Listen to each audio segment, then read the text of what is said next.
Welcome back to Second Bloom Journey, where every story begins with purpose, power, and potential. I'm Thủy Chương, and if you're new here, this is your safe space for navigating life's biggest transitions with confidence and grace. Before we dive in, grab my free Second Bloom Starter Kit. It's a resource I wish I had when I reinvented my career. Link in the descriptions. Today, we're diving deep into something so many of us wrestle with, and frankly, something that keeps many women awake at night. How to reinvent your career after 40. Whether you've been out of the workforce for years, you pivoting after motherhood, facing a career gap you never planned for, or you are a woman who navigated cultural transitions or major life transitions, this episode is specifically for you. Because here's what I know to be true. Your story isn't over. It's just getting started. Let me take you back to a moment that changed everything for me. Picture this. I'm sitting in a sterilized conference room, dressed in my best interview outfit, resume polished to perfection.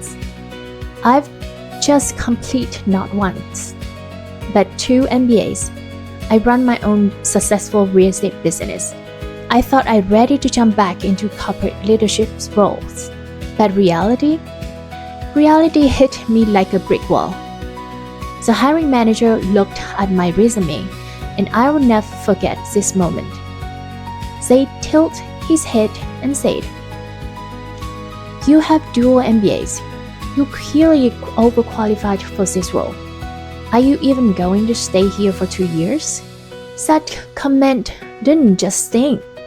It shattered something inside me. Here I was, a single mom who needed stability, who had invested years in education, and suddenly my achievements felt like liabilities. My strength was being framed as a weakness. I ended up accepting roles far below my capabilities just to get back into the workforce. I felt like I was being Deskkilled, sitting in jobs that didn't reflect my worth, my experience, or my potential. And here's the thing that makes me both angry and determined. I'm not alone in this struggle. Studies show that 78% of workers aged 40 to 65 have either seen or experienced age discrimination at work. 78%. That means if you are in this age group, you've likely felt this thing too. For women, it's even more challenging. We're significantly less likely to get interviews than younger applicants, even when we have identical qualifications. Let that sink in for a moment. And then there are the career gaps. Maybe you stepped out to raise children. Maybe you were caring for your aging parents. Maybe life threw you a curveball, divorce, immigrations, or family crisis that required your full attention. Research shows that only about 40% of women who stepped out of the workforce returned to full-time professional roles. And for those of us navigating divorce or single parenthood, we often find ourselves financially vulnerable in midlife, scrambling to rebuild not just our careers, but our entire sense of security. But beyond the paycheck, and this is the part that haunts you in the quiet moments, there are the emotional cost. I felt my identity slip away. I wasn't just a professional anymore.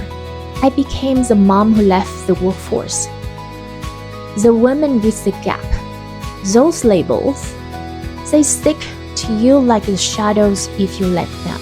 I remember looking into the mirror one morning and thinking, is it this? Is this all there is for me now? But here's where my story, and maybe yours, takes the turn. Because I realized something crucial. I was letting other people write my narrative. I was accepting their definitions of my worth, and that had to stop. Here's what I learned through trial, error, and a lot of soul searching. Reinventions is not a single dramatic leap. It's not a movie montage where everything changes overnight. It's a series of intentional, strategic steps. Let me break this down for you. Step number 1. Reframe your experience. Stop apologizing for a story. Those years you spent raising children, that wasn't a gap. That were executive training. You managed budgets, negotiated with tiny terrorists, solved problems under pressure, and somehow kept multiple people alive and thriving. That time you spent caring for aging parents. You developed project management skills, learned to navigate complex healthcare systems, and demonstrated the kind of loyalty and commitment any employer should value. And if you are a woman who's navigated cultural transitions, you've already proven you can adapt, learn new systems, and thrive in an unfamiliar environment. That's not just resilience, that's leadership DNA. I started talking about those years as assets, not apologize. And you know what happened? People start listening differently. Step number 2. Upskill strategically. Invest your future self. For me, that meant going back for those MBAs. But let's be real. Formal education isn't the only path, and it's not always the right path. Maybe it's industry certifications that align with your goals. Maybe it's online courses that fill specific skill gaps. Maybe it's a coding bootcamp, a digital marketing certification, or learning new softwares that become essential in your field. Here's the key. Upskilling isn't just about adding lines to your resume. It's about showing the world, and more importantly, showing yourself that you're invested in your future. You're adaptable. You're growing. Step number 3. Network with intention. Your circle is your currency. Early on, I made a mistake that I see so many women make. I isolated myself. I thought I could just apply online and somehow break through. I joined some meetup groups which helped rebuild my confidence socially. But I wasn't being strategic about professional connections. But here's the truth that changed everything. The job that finally launched my comeback didn't come from an online application. It didn't come from a job board or even from those social meetups. It came from intentional personal networking. I reached out to the personal network. I asked for informational interviews. I built genuine relationships with people who could see my potential, not just my resume gaps. Networking isn't about using people. It's about creating mutually beneficial relationships. It's about showing up authentically and consistently. And for women over 40, it's often the bridge between where you are and where you want to be. Now, let me give you the roadmap I wished I had when I was struggling through this process. Phase 1. Foundation building. Start with an honest skills audit. What do you bring to the table? What's changed in your industry while you were away? What gaps do you need to fill? Create a learning plan. Pick 2 to 3 key areas where you need to upskill and commit to consistent progress. Even 30 minutes a day adds up. Begin rebuilding your professional network. Reach out to your one former colleague per week. Join professional associations. Attend virtual events. Start showing up. Phase 2. Strategic positioning. Craft your comeback story. Practice talking about your experience as an asset. not an obstacle. Prepare for the gap question with confidence, not defensiveness. Start applying but strategic. Don't just spray and pray. Research companies, tailor your applications, and leverage your network for introductions. Consider contract or part-time work as a way back in. Sometimes the side door is more accessible than the front entrance. Phase 3. Landing and launching. Here's something I learned the hard way. Your first job back doesn't have to be your dream job. Sometimes you need to start with stability and use that position as a launching pad.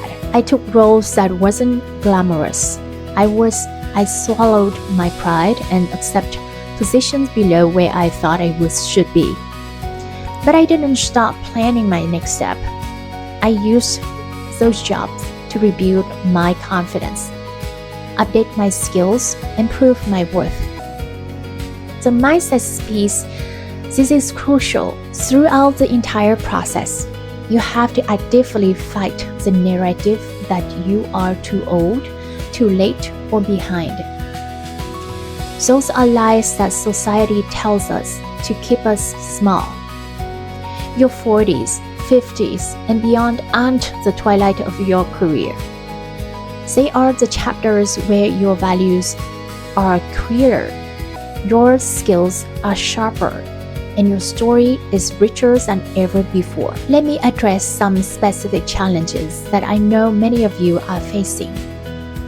For women navigated culture transitions, if you are rebuilding your career after navigating cultural transitions, you are dealing with additional layers of complexity. Maybe your credentials aren't fully recognized. Maybe you're fighting cultural assumptions. Maybe you're trying to break into networks that feels closed off. I see you. Your journey is valid, and your perspective is valuable.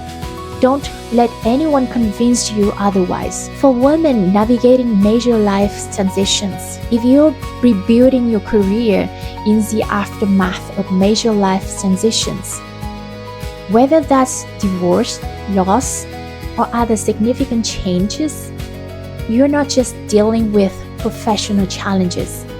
You're rebuilding your entire sense of identity and security.